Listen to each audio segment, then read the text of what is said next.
बड़ी खबर आई हमास की सुरंगों से जुड़ी।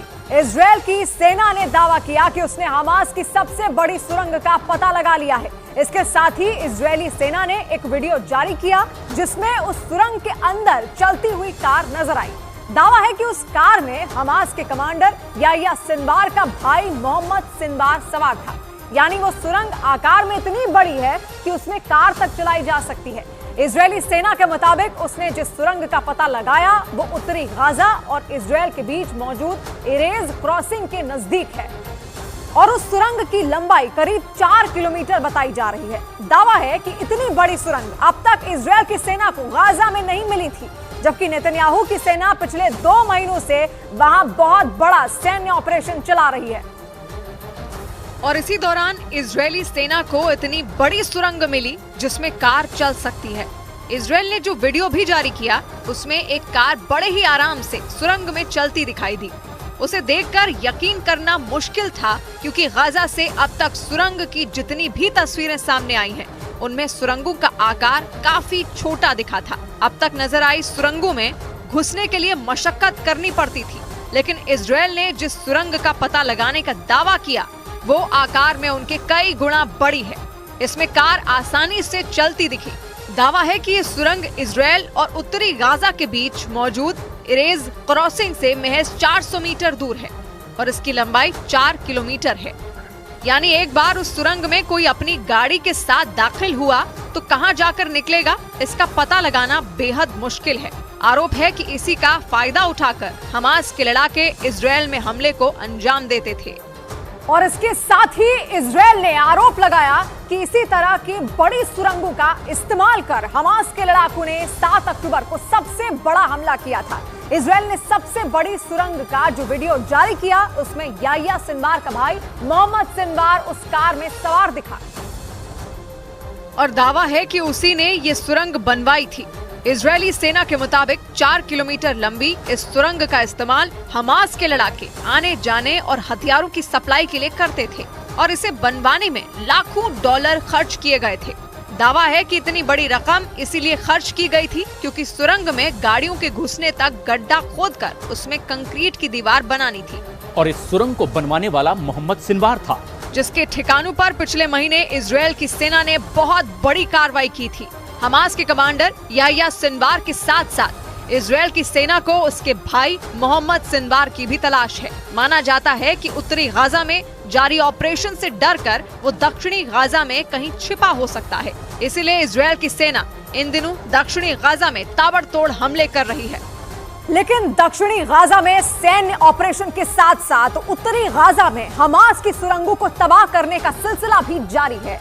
इजरायल पहले ही साफ कर चुका है कि गाजा पट्टी में उसका सैन्य ऑपरेशन लंबा चलेगा, क्योंकि इजरायल का मानना है कि जब तक हमास की सभी सुरंगों का पता नहीं चल जाता और जब तक उन्हें तबाह नहीं कर दिया जाता तब तक वो शांत नहीं बैठेगा। यानी गाजा पट्टी में इजरायल का अभियान जारी रहेगा, जबकि अमेरिका समेत उसके कई मददगार देश भी इन दिनों इजरायल पर जंग खत्म करने का दबाव बना रहे हैं। लेकिन इजराइल के प्रधानमंत्री बेंजामिन नेतन्याहू ने अपना फैसला नहीं बदला। माना जा रहा है कि उत्तरी गाजा में सबसे बड़ी सुरंग का पता लगाने के बाद उसे दुनिया को दिखाकर इजरायल ने ये साबित करने की कोशिश की कि हमास के इरादे कितने खतरनाक हैं, क्योंकि अब तक की सबसे बड़ी सुरंग जहां मिली वहां से इरेज क्रॉसिंग बेहद नजदीक है। इस क्रॉसिंग के पास ही इजरायल के सैन्य अड्डे हैं।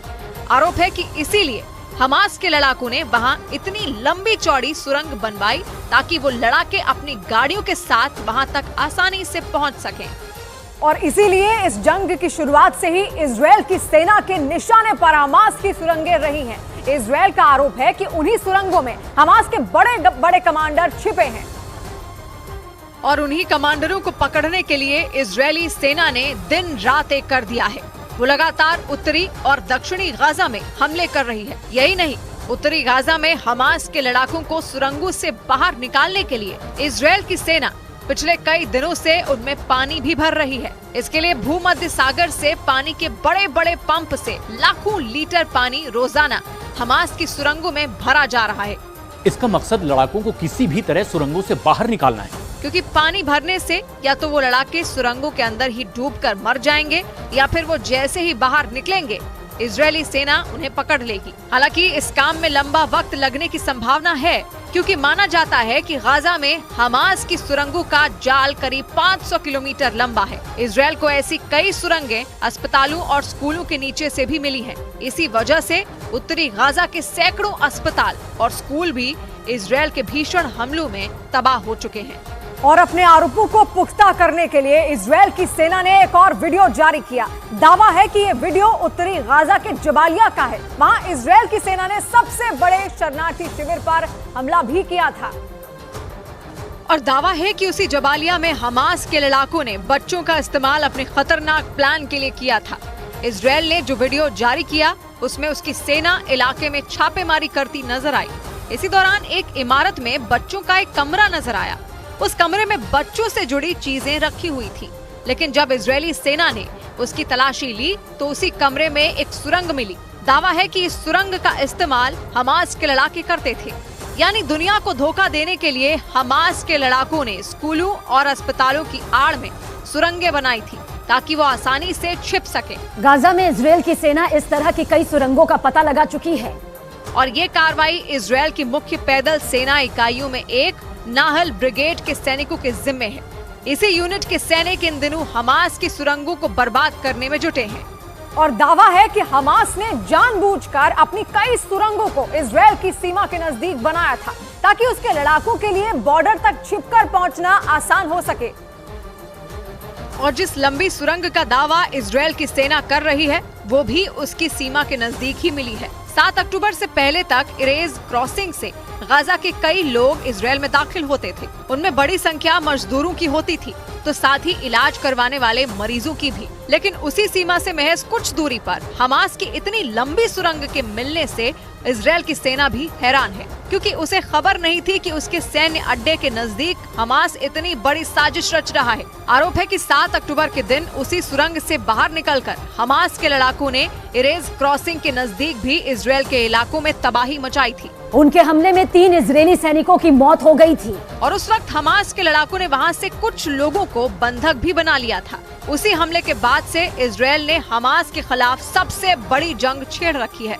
फिलिस्तीन का दावा है कि पिछले 2 महीनों में गाजा में 18,000 से ज्यादा लोग मारे जा चुके हैं और उनमें ज्यादातर महिलाएं और बच्चे हैं।